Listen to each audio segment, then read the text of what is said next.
முத்து முத்து என்ன பூந்து பூந்து பார்க்குது நித்தவா முத்தாய் சமைக்க போகுது எங்கள் அம்மா காண்டி முத்தாய் முத்து பேபி என்ன சலோ சலோ உள்ள போறீங்களா ஆ உள்ள போறியா முத்தாய் உள்ள போறீங்களா என் இனிய வியூவர்ஸ் அனைவருக்கும் வணக்கம். நான் உங்கள் கௌரி ரூபன். நீங்கள் எல்லாரும் எப்படி இருக்கிறீங்க? நான் நல்ல சுகமாக இருக்கிறேன். கொஞ்சம் உடம்பு சரியில்லை, எனக்கு தடிமன் ஆக்கிட்டது. என் வாய்ஸை கேட்க உங்களுக்கு தெரியும். என் கண்ணால் கண்ணீர் ஓடிக்கொண்டே இருக்குது. அதனால் நான் சன் கிளாஸ் போட்டிருக்கிறேன். ஓகே, என்னென்னு சொன்னால், நான் இப்போ என் ஃப்ரெண்ட்ஸுக்காக அவங்களோட வீட்டு தேவைக்காக கொஞ்சம் பால் ரொட்டி தேவையா. அப்போ அவங்களுக்கு செய்து கொடுக்கணும், கண்டிப்பாக செய்தே கொடுக்கணும், இல்லைன்னு சொல்ல இயலாது. அதனால் நான் அந்த பால் ரொட்டி செய்ய போகிறேன். அந்த பால் ரொட்டி செய்கிறதுக்கு தேவையான பொருட்கள் எல்லாம் எடுத்து வச்சுருக்கிறேன். இப்போ அந்த குயிக்காக அந்த பால் ரொட்டி எப்படி செய்யலாம்ன்றதை செய்து காட்ட போகிறேன். இந்த பால் ரொட்டி எங்களோட தமிழற்ற பண்பாட்டில் இந்த பால் ரொட்டி பைத்தம்பணியாரம், சீனி அரியாரம், முறுக்கு இது முக்கியமான பலகாரங்கள்லேயும் உண்டு. அதில் இந்த பால் ரொட்டி எல்லா நல்லது கெட்டது எல்லாத்துக்குமே இந்த பால் ரொட்டியை கண்டிப்பாக செய்கிறது.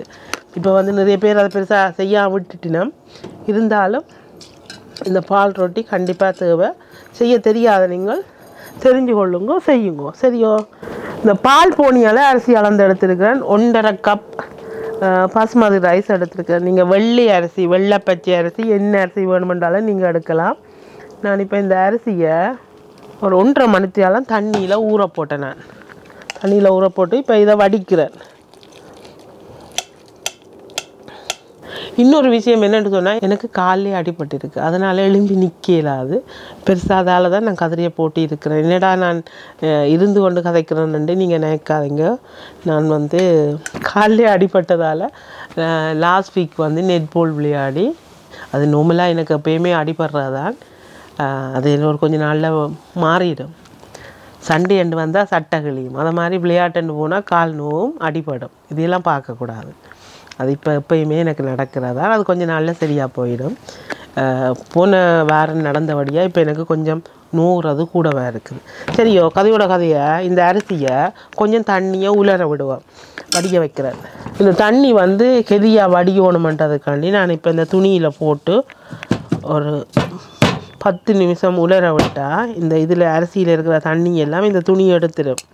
நான் மாவிக்கிறதுக்கு பாவிக்கிற வெள்ளை துணி, அதில் இந்த அரிசியில் இருக்கிற தண்ணியை ஒத்தி எடுத்தேன்னு சொன்னால் குயிக்காக தண்ணி அரிசியில் இருந்து வந்துடும். அப்போ எங்களுக்கு ஈஸியாக இருக்கும் அரைக்கிறதுக்கு. ஒரு அரிசி கூட வேஸ்ட் பண்ணக்கூடாது. ஓகே, நான் இந்த தண்ணியில் இப்படி ஒத்தி எடுக்கிறேன் தண்ணி எல்லாத்தையும். இந்த மாதம் முழுக்க, அதாவது இந்த மே மாதம் முழுக்க என்னால் பெருசாக வீடியோ போட இல்லாமல் போயிட்டுது. இன்னொரு விஷயம்னு சொன்னால், நானும் சரியான பிஸி ஆகிட்டேன். கவினும் யூனிவர்சிட்டி முடித்து இப்போ வந்துட்டான். இந்த போன மாதம் முழுவதும் அவர் கொஞ்சம் படிக்கிறதுலேயே கவனமாக இருந்துட்டார். அதனால் வீடியோ எடிட் பண்ண ஆக்கள் இல்லை, வீடியோ எடுக்க ஆக்கள் இல்லை.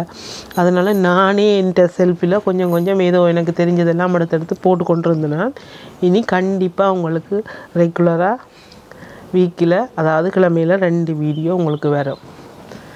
உங்களுக்கு என்ன எல்லாம் செய்து காட்டணுமென்று நீங்கள் எனக்கு மெசேஜ் பண்ணுறீங்களோ, நான் கண்டிப்பாக இனி உங்களுக்கு இந்த சேனலில் நீங்கள் விரும்பினதை நான் எடுத்து காட்டுறேன்.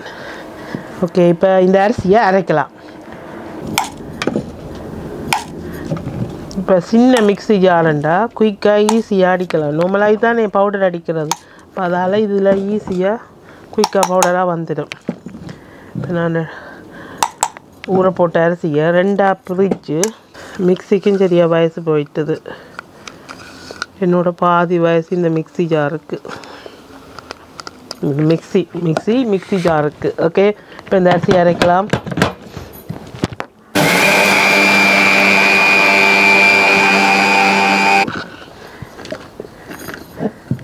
அப்படியே இதுக்கு தட்டி, இது கொஞ்சம் பெரிய கண்ணாக இருக்குது.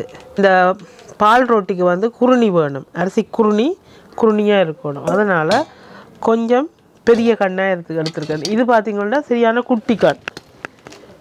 இது என்ன சொல்கிறது தேயிலை வடிக்கும் ஆக சின்னது அப்படியான ஒரு கண். இதில் கண்ணே இல்லை, நெட் மாதிரி தான் இருக்குது. இப்போ நான் இந்த அரிசியை நல்லா தட்டி அடிக்கிறேன். இதில் இருக்கிற குருணி கீழே விழுவணும். சின்ன சின்ன ரவை குருணி மாதிரியான அளவில் இதுக்குள்ள குருணி எல்லாம் விழுந்துடும். நார்மலாக எங்களுடைய அம்மாக்கள் எல்லாம் மாவை அரைச்சிட்டு பிறகு கொளிச்செடுப்பாங்க. நான் அந்த மாதிரி எடுக்காமல் ஈஸியாகவே இது செய்திடலாம். அப்படியே இந்த குருணி தான் இந்த பால் ரொட்டியை பொங்கி அப்படியே வச்சிருக்கிறதுக்கு. திருப்பியும் மிச்சத்தை உள்ள அரிசியை அடிக்க போகிறேன்.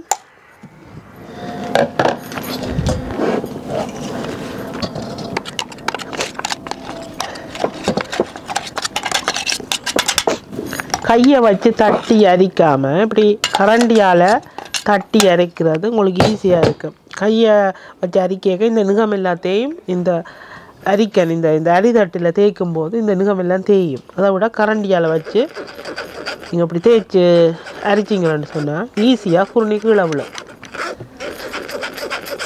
எல்லா சாப்பாடுகளையுமே தேவையில்லாமல் கையை வச்சு அலைய தேவையில்லை.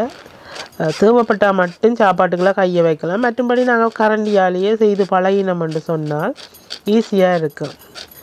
இதில் இருக்கிற குருணியை இந்த இதில் தட்டி அரிக்க இதில் தொட்டு பார்க்க நல்லா தெரியும், நல்லா குருணி இருக்கிறது. இந்த பால் ரொட்டிக்கு நிறைய குருணி வேணும். இந்த குட்டியாக குருணி அரிசி குருணி மாதிரி இருக்குது. இதையும் அப்படியே இந்த பால் ரொட்டி இதுக்குள்ளே போட்டுடலாம். இது எம்டி என்ன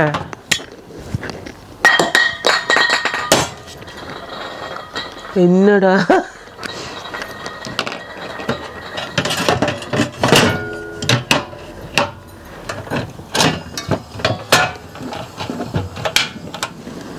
ஓகே.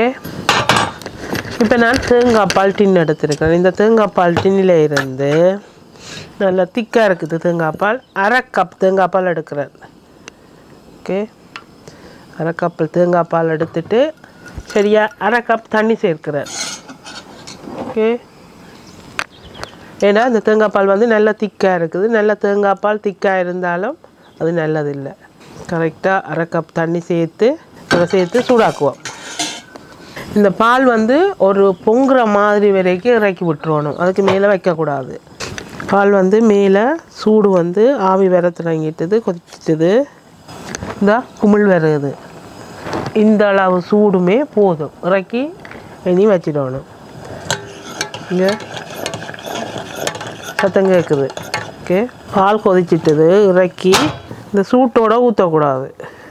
பாலை ஆற வச்சுட்டு இப்போ நாங்கள் இந்த அரிசி மாவுக்குள்ளே கொஞ்சம் உப்பு சேர்த்துக்கொள்ளுவோம்.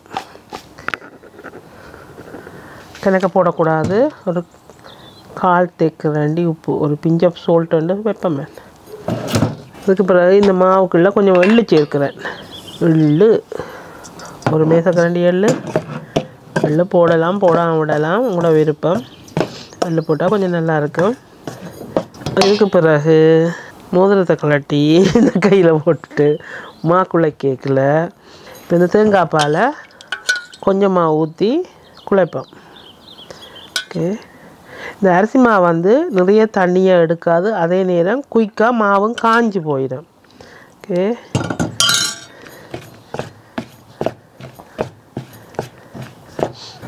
ஆனால் இந்த பால் ரொட்டி வந்து பக்குவமாக செய்யணும். ஈஸியாக செய்யலாம், ஈஸியாக வரும்.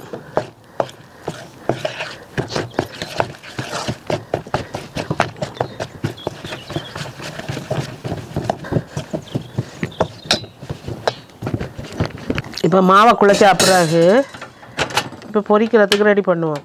ஓகே, சட்டியை வைக்கிறோம், எண்ணெயை ஊற்றுறோம், தட்டி போடுறோம். ஓகே, எண்ணெயை ஊற்றுறோம். பொரிக்கிறதுக்கு சன்ஃப்ளவர் ஆயில் எடுத்துருக்கிறேன், அல்லது வெஜிடபிள்ஸ் ஆயில். தேங்காய் எண்ணெய் வந்து பொரிக்கலாம். சில வேளையில் சக்கு பிடிச்ச மனம் மணக்கும். இது நீங்கள் எப்படி இருக்குதுன்னு பாருங்கோ. கேக் போதும். இந்த பால் ரொட்டி கீழே போய் மேலே வரணும். வேறுங்க இந்த மாவு வந்து நான் குழச்சி வச்சது நல்லா பாலை இழுத்துட்டது. இப்போ இந்த பாலை திரும்பவும் கொஞ்சமாக விட்டு சேர்க்கிறேன். தொட்டு தான் செய்யணும்.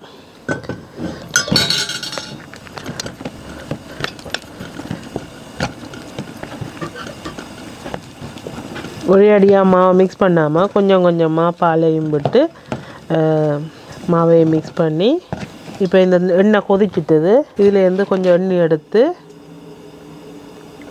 இதோட மிக்ஸ் பண்ணி தட்டி போட போகிறேன்.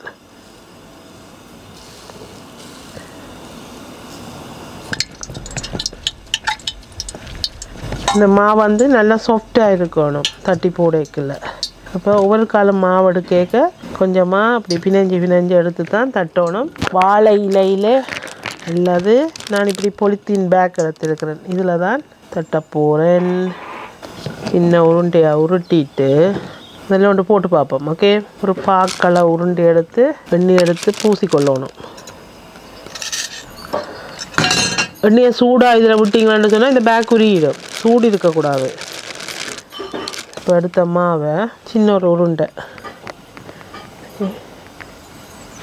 இதை நல்லா சின்னதாக தட்டணும். முதலாவது பால் ரொட்டி எப்படி வருதுன்னு பார்க்கணும். எண்ணெயும் கொதிச்சிருக்கணும்.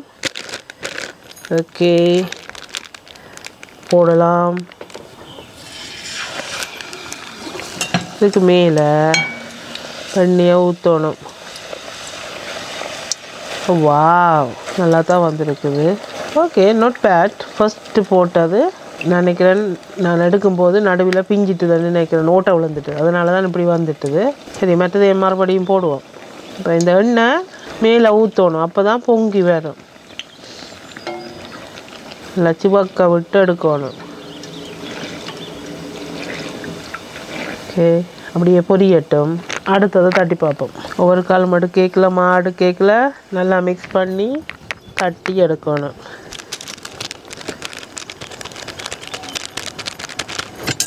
எண்ணெய் இதில் கொஞ்சம் எடுத்து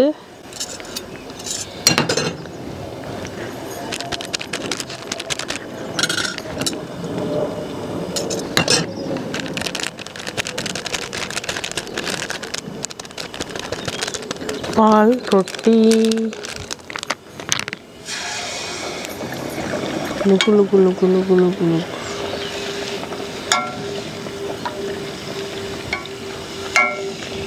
Come on baby, come on. Yes.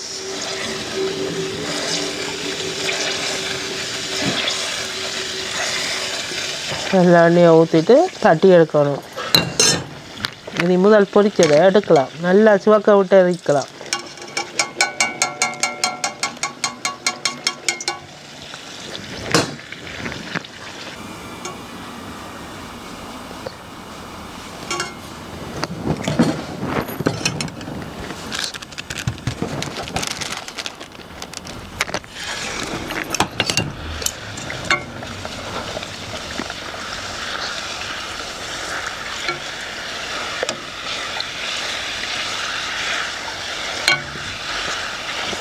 நான் கேள்விப்பட்டேன், சில பேர் வந்து இப்படி இந்த ஃபங்க்ஷனுக்கு தேவைன்னு சொன்னால் இந்த பால் ரொட்டிக்கு பதிலாக பானிபூரியை வேண்டி வைக்கிறதாமன்னு சொல்லி.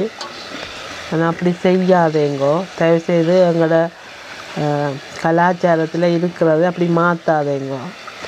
அப்படி செய்யலாட்டிக்கு அதை விட்டுடணும். பானிபூரியை வேண்டி வைக்கக்கூடாது. பால் ரொட்டி யார் ஏமாத்துறோம்ன்றே தெரியாமல் நாங்கள் ஏமாத்துகிறோம். எங்களை நாங்களே ஏமாற்றி கொள்ளக்கூடாது. செய்து பார்க்கலாம். ஓகே,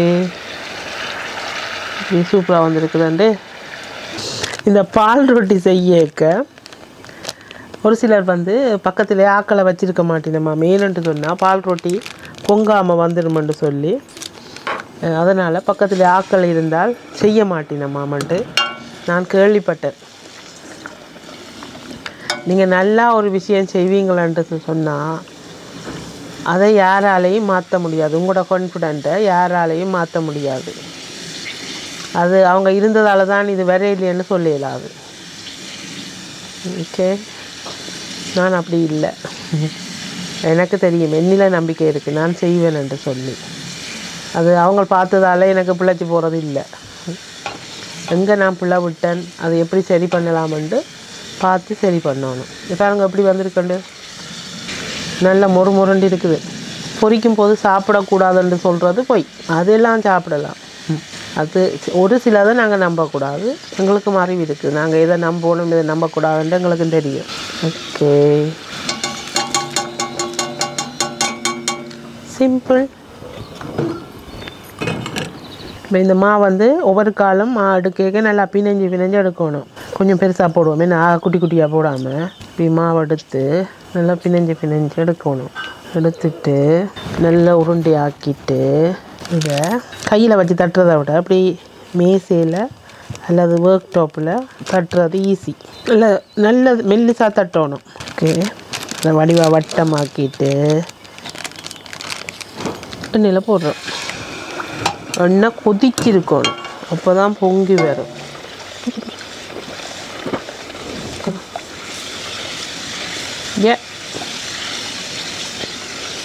இன்னும் ஒரு ஆள் உதவிக்கு இருக்குமா இருந்தால் நான் ஈஸியாக குயிக்காக செய்துடுவேன். கவின் வீடியோ எடுக்கிறான், எனக்கு ஆள் இல்லை. இந்த மனுஷன் ஏதோ வேலை செய்யுது, இல்லைன்னா கூப்பிடலாம். ஓகே, அது அப்படியே இருக்கட்டும், நான் அடுத்ததை தட்டுவோம். ஓகே, நான் உங்களுக்கு செய்து முடிச்சுட்டு காட்டுறேன் உங்களுக்கு எப்படி இருக்குதுன்னு சொல்லி. ஓகே,